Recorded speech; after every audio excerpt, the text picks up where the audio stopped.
Pega a sua Bíblia e abra na carta aos Colossenses. Antes que você me pergunte qual capítulo, capítulo 1. Abra aí. Eu tenho um tema para ministrar sobre a tua vida. Pode colocar aí para mim. Fale assim comigo, não aceite o fake. Repita aí, não aceite o fake. O que é fake? Alguém pode me dar uma definição do fake aí? Falso. O que mais? Mentiroso. O que mais? Por que você acha que eu coloquei essa caveirinha aí? Tipo um esqueletinho ali. Aquilo ali é um símbolo de pirata. Então, o que é o fake? É o quê? O falso é o quê? É meio pirateado, né? Aquilo que é... Alguém pode me falar o que é pirateado? Aquilo que é falso. Então...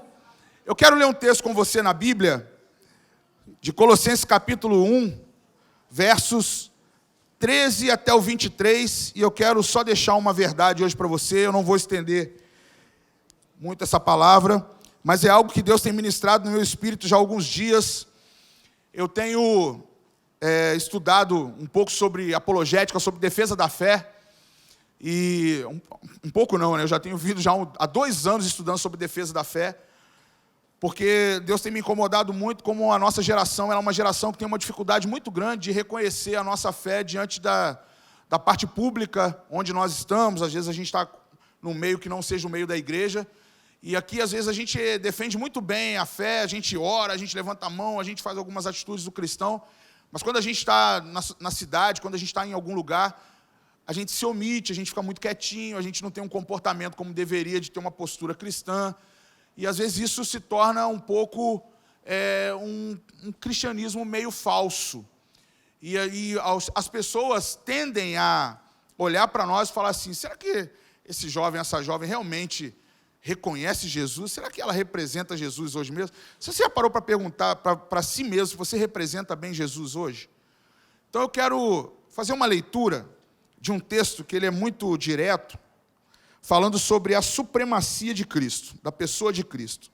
Eu gostaria só que você pudesse, junto comigo, entender esse texto, que diz assim, Ele nos libertou, Colossenses 1, 13 a 23, Ele nos libertou do império das trevas e nos transportou para o reino do Filho do seu amor, no qual temos a redenção, a remissão dos pecados. Esta é a imagem do Deus invisível, o primogênito de toda a criação, pois nele foram criadas todas as coisas, nos céus e sobre a terra, as visíveis e as invisíveis, sejam tronos, sejam soberanias, quer sejam principados, quer sejam potestades, tudo foi criado por meio dele e para ele. Ele é antes de todas as coisas. Nele, tudo subsiste. Ele é a cabeça do corpo, da igreja. Ele é o princípio, o primogênito de entre os mortos, para em todas as coisas ter a primazia. Porque aprouve a Deus que nele residisse toda a plenitude. E que, havendo feito a paz pelo sangue da sua cruz, por meio dele, reconciliasse consigo todas as coisas, quer sobre a terra, quer nos céus, e a vós outros também, que outrora eram estranhos inimigos no entendimento, pelas vossas obras malignas, agora, porém, vos reconciliou no corpo da sua carne, mediante a sua morte, para apresentar-vos perante ele, santos, sem culpa e irrepreensíveis. Se é que permaneceis na fé, alicerçados e firmes, não vos deixando afastar da esperança do evangelho que ouviste e que foi pregado a toda criatura debaixo do céu e do qual eu, Paulo, me tornei ministro. Apóstolo Paulo está aqui trazendo uma convicção da pessoa de Cristo, da pessoa de Jesus para uma igreja. Ele está aqui conversando com a igreja de Colossenses, a igreja de Colossos. Ele está aqui falando sobre o caráter de Cristo. Se um dia alguém perguntar para você quem é o Jesus que você segue, você vai lembrar de estar com a sua Bíblia e falar assim: eu não vou falar pelas minhas próprias palavras, mas eu vou pegar alguém que soube me explicar como é o meu Jesus. E eu estou falando do Paulo, o apóstolo, que ele pegou lá na carta aos Colossenses e começou a descrever quem era Jesus. Porque nessa história, ele está contando para a igreja, uma igreja que estava vivendo alguns efeitos externos, que estavam abalando a fé das pessoas. Essa igreja estava vivendo alguns efeitos sobre filosofias, pensamentos criados pelo homem, o legalismo, tudo estava ficando muito normal, muito natural. Algumas coisas dessa igreja estavam ficando muito místicas. Eles estavam transformando coisas que eram simplesmente algo normal do dia a dia da igreja, da convivência, em algo muito místico. Eles estavam colocando muitos conceitos espirituais além do normal daquilo que era. Eles estavam fazendo nessa igreja a acepção do nome do Senhor. E é muito curioso, porque quando você lê a carta aos Colossenses, você começa a ver que parece muito com o que a gente vive hoje. Se você pudesse ler com calma depois o que está acontecendo aqui, você vai ver que o cristianismo aqui, ele estava sendo exaltado demais por algumas coisas, porém ele estava sendo comparado demais com as outras coisas. A figura de Cristo estava ficando muito flexível, ela estava ficando muito, não era a facilidade do evangelho, mas estava sendo engolindo, estava colocando goela abaixo das pessoas um jeito que elas quisessem que Cristo fosse. E aí Paulo dá esse decreto, descrevendo como é Jesus, descrevendo que todas as coisas, tudo foi criado por meio dele, todas as coisas, e a nossa redenção, a remissão dos nossos pecados, todas elas estão em Jesus. Quando nós fazemos uma oração, como essas jovens fizeram aqui, e nós vamos ajudando elas a reconhecer, é saber que todo esse Jesus sendo apresentado, esse Cristo sendo apresentado, nós estamos apresentando a excelência de quem é Cristo para elas. Porque nós hoje estamos comparando Jesus com muitas coisas, e estamos deixando Jesus como algo muito pequeno. Essa semana aconteceu algo fantástico comigo. Eu sempre levo minha filha para a escola de manhã, e a Flor, e no carro a gente foi conversando, e ela, não sei se ela estava lendo algumas coisas nas redes sociais dela, e ela no carro, ela comentou assim comigo: papai, é muito estranho, porque eu estou vendo vários adolescentes escrevendo Deus com a letra minúscula, como se fosse agora algo, uma rotina, não é porque eles têm... Aí eu falei: filha, mas não é porque eles têm preguiça de colocar o D maiúsculo para falar que é Deus? Não, papai, é uma moda mesmo que está virando entre a galera, de escrever Deus com letra minúscula. Aí ela falou assim, e eu acho isso muito desrespeitoso. Aí eu na hora lá, eu falei: filha, isso aí não tem nada a ver, escreveram lá rapidinho, a gente escreve VC, a gente escreve um monte de coisa lá simples, a gente simplifica, talvez colocar... Só que aí a gente continuou, deixei ela na escola, fui embora para casa, e aí à noite eu fiquei pensando naquilo. Eu falei: realmente, será que nós não estamos banalizando a figura de Deus? Será que a nossa geração não está simplificando demais? Será que a gente não está trazendo esse Cristo que Paulo descreve aqui em Colossenses? É porque eu queria só ler esse texto hoje para deixar você pensando nele. Mas você já reparou, e depois você vai ler em casa, e eu espero que você leia em casa, e reflita em casa, que a gente não está falando de uma pessoa qualquer. Eu não venho aqui para o púlpito para apresentar um Jesus qualquer. Nós não nos esforçamos em levar Jesus para uma geração de jovens, de adolescentes, de crianças. Nós não queremos que... Quem fala muito isso é Spurgeon, um dos maiores pregadores. Ele tem um livro chamado Pescadores de Crianças. E ele fala nesse livro da importância que nós temos... ele fala da responsabilidade que nós temos em pregar o evangelho genuíno para crianças. E quando a gente vê que a estatística às vezes está maior, a violência contra a criança, do que apresentar Jesus para as crianças, algo começa a nos chamar a atenção. Essa igreja aqui, ela tem um foco, jovens e adolescentes. Porém, o nosso foco vai muito além. preparar jovens e adolescentes para que possam levar esse Cristo a outra geração que está vindo depois da nossa.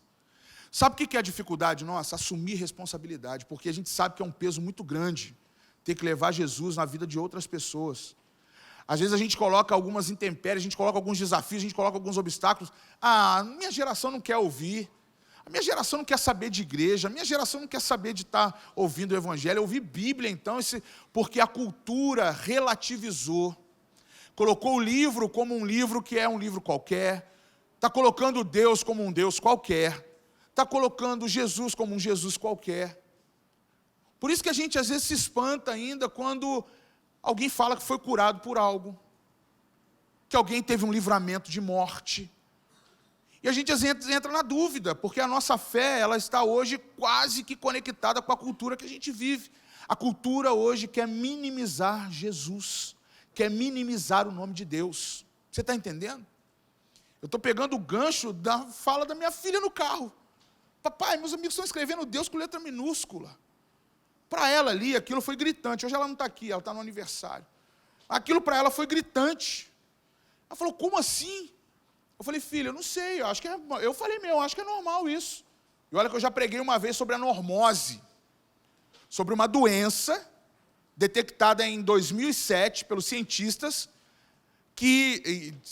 detectada fisicamente nas pessoas, como aceitar tudo como normal na sua vida. Coisas que não são normais se tornarem normal. As coisas espirituais não se discernem normalmente. Deus, na nossa sociedade, pode ser que esteja sendo minimizado, mas ele nunca foi. Quando você pega o apóstolo Paulo, falando sobre o caráter de Cristo, exaltando o nome de Cristo, e falando todas as características que ele tem aqui, de que ele passa pela história, de que ele nos faz santos, sem culpa, irrepreensíveis, nós precisamos reconhecer quem é Cristo e quem é Deus. Por que eu tenho falado isso com vocês nesses dias? Porque eu tenho tido uma necessidade de encontrar outros jovens que têm uma convicção tão grande por Deus, que possam, onde você caminhar, você defenda Cristo, mas não deixe com que uma cultura seja enfiada goela abaixo de você e você aceitar. Porque o nosso Cristo não aceitou. A cruz não foi aceitação. A cruz foi um bloqueio da negação. É isso que nós precisamos considerar. Eu sei que alguns aqui não tiveram a oportunidade de reconhecer a cruz de Cristo. Mas o quanto nossa geração precisa ligar o alarme. Eu tenho falado isso direto. Nós precisamos, às vezes, parar de buscar sinais e encontrar o sinal em nós. A palavra de Deus nos ensina isso. Carrega a sua cruz e me segue. Nós precisamos nos posicionar para isso. Por quê? Nós cremos que vamos ter uma onda de avivamento, que eu acho que ontem foi um sinal de nós levarmos Jesus para a nossa cidade. Eu não sei você, jovem que é daqui de Volta Redonda, mas você precisa começar a compreender quais são as falsas promessas que estão sendo feitas para os jovens dessa cidade. Você não tem noção das declarações que são levantadas contra a juventude da nossa cidade. Nós já vemos aí, historicamente, Volta Redonda vem carregando já alguns legados que não são legados para nós aceitarmos. Da cidade com o maior número de divórcio, da cidade com o maior número de alcoólatras. Gente, isso acabou. A igreja está buscando levantar a voz para as pessoas ouvirem o que é viver o Evangelho de Cristo. O que Paulo estava falando aqui, para a gente se conectar diretamente com o original, que é o Senhor. Mas às vezes a gente está deixando passar, a gente está esquecendo, porque a gente está aceitando. Não aceite a cultura que está sendo imposta. Não aceite, entenda isso. Vocês precisam entender, não aceite. Não deixe com que tudo aquilo que está sendo digerido no digital escravize a sua mente, escravize os teus pensamentos, mas vá na presença do Senhor, entenda quem é esse Cristo que eu e você precisamos apresentar às pessoas. Hoje aqui é uma mensagem muito simples e direta, mas eu preciso despertar isso. Às vezes é muito difícil, quando vem mães chorando para mim e para a pastora Raquel, porque os filhos estão desorientados, estão sofrendo pressão do grupo, estão indo para as drogas, para a bebida, estão querendo viver, quer ficar trancado num quarto, quer ficar na frente de um videogame o dia todo. E aí a gente abre as portas da igreja e a gente tem palestra com as famílias sobre ansiedade. A gente tem aqui à noite com os homens, só os rapazes da rampa. E às vezes a gente chega aqui e tem 4, 5. Aí na outra semana tem 30, 40 pedindo socorro. São coisas que a gente quer tentar entender. Essa igreja quer preparar você. Mas quer preparar você para ser um líder dessa geração. E você precisa ter esse despertamento. A gente precisa começar a trazer esse Cristo à existência. Não aceite o falso na sua vida, não aceite o fake. Fala assim, não aceite o fake. Fala mesmo, fala com quem está do seu lado, não é para mim não, eu já sei. Mas voltando aqui, eu só quero trazer mais uma vez uma leitura. Abra comigo, por favor. Na Romanos, capítulo 12, versos 2 e 2. Deixa eu abrir aqui o meu. Esse é um texto que nunca foi lido na igreja. E não vos conformeis com este século, ou este mundo, mas transformai-vos pela renovação da vossa mente, para que experimenteis qual seja a boa, agradável e perfeita vontade de Deus. A vontade de Deus ela é boa, perfeita e agradável. A vontade de Deus é boa, perfeita e agradável. Aqui não fala que a vontade de Deus é falsa. Aqui não fala que a vontade de Deus é pequena. Aqui não fala que a vontade de Deus é ruim. Aqui não fala que a vontade de Deus acaba. Aqui não fala que a vontade de Deus é pela metade, mas ela fala que é boa, agradável e perfeita. Deus tem um propósito de nós não vivermos uma vida em falsidade. Não aceite o falso sobre a sua vida, mas aceite que a vontade dele é boa para você.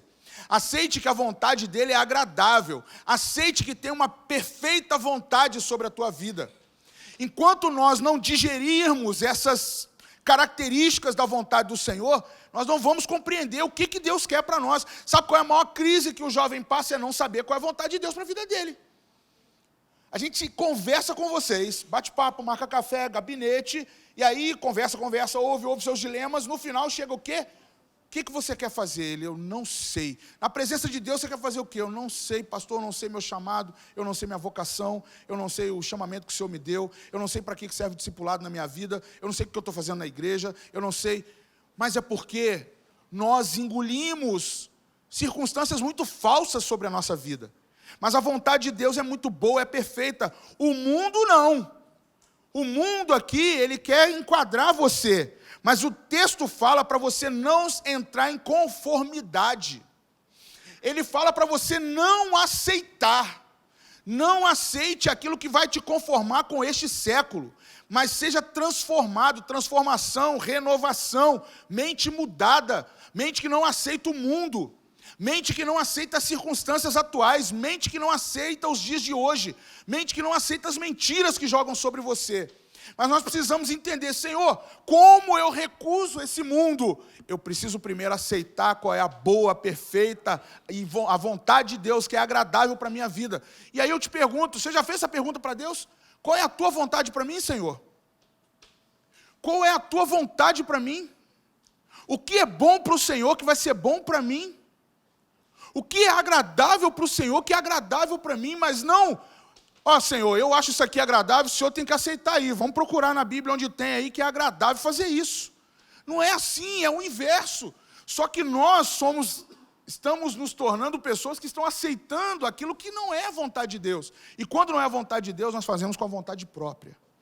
E aí nós queremos sim transformar coisas boas, agradáveis, coisas que não são da vontade dele, que se tornam imperfeitas e desagradáveis.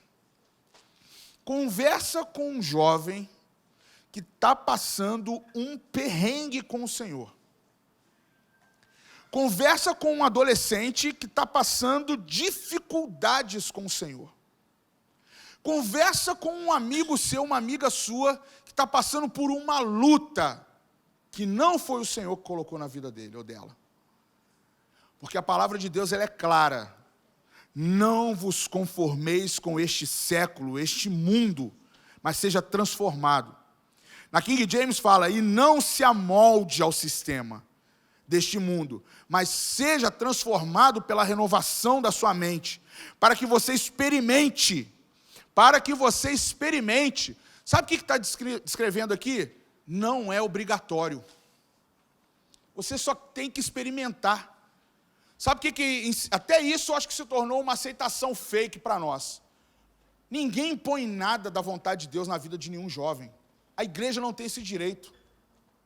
Mas você precisa desejar experimentar. Hoje eu falava no casamento, eu trouxe um texto muito lindo para o casamento, João 3,16, que eu ministrei hoje lá. E uma das coisas que eu falei para os noivos, para a Gabi e para o Rangel, é que quando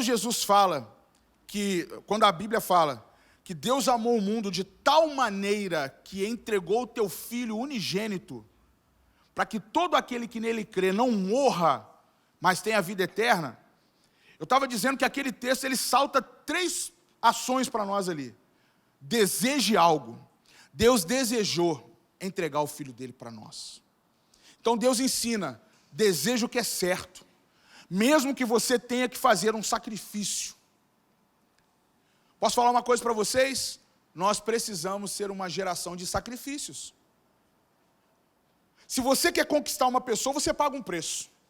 Se você quer conseguir uma vaga de emprego, você paga o preço. Se você tem uma oportunidade de trabalho que foi aberta em outra cidade, você viaja para essa cidade um dia antes, você vai dormir lá, você vai se condicionar, vai acordar cedo, você vai fazer um monte de coisa para ter essa vaga. Você se condiciona, você vai lá e deseja aquilo de uma maneira tão grande que você paga um preço por aquilo. Deus pagou o preço de entregar o Filho dele por nós. Então ele ensina para nós, deseje e entregue, para que você possa ter segurança. Qual é a segurança? É a vida eterna. Sabe por que nós ainda não estamos tendo muita noção? Por que a gente ainda aceita o que é falso? Porque nós não estamos percebendo o que é realmente da parte do Senhor pagar o preço por algo. Se Jesus já pagou o preço se Jesus já pagou o preço na cruz, eu e você precisamos agora pagar o preço de vou seguir o caminho que Ele me ensinou a seguir. E quem que é o caminho? O próprio.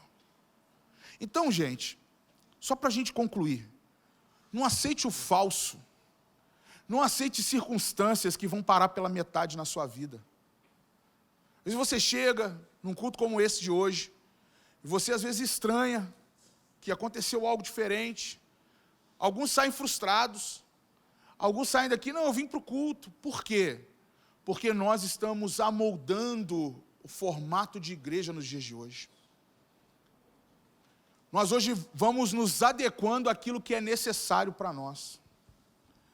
Essa semana que passou, uma pessoa fez uma crítica, ouviu uma mensagem minha na internet, e falou que eu fui muito duro com os jovens. Eu falei assim, eu respondi a pessoa, né, mas respondi no privado, né, eu falei, realmente, se eu fosse traficante, eu acho que ia ser bem menos duro. Oferecer droga para o teu filho, oferecer sexo para o seu filho, pode ser que isso seja muito mais vantajoso do que entregar o Evangelho de Cristo. Eu acho que isso está salvando mais a geração dos nossos filhos do que entregar a verdade. Eu preferi entregar seu filho para o mundo das drogas. Foi a resposta que eu dei para essa pessoa.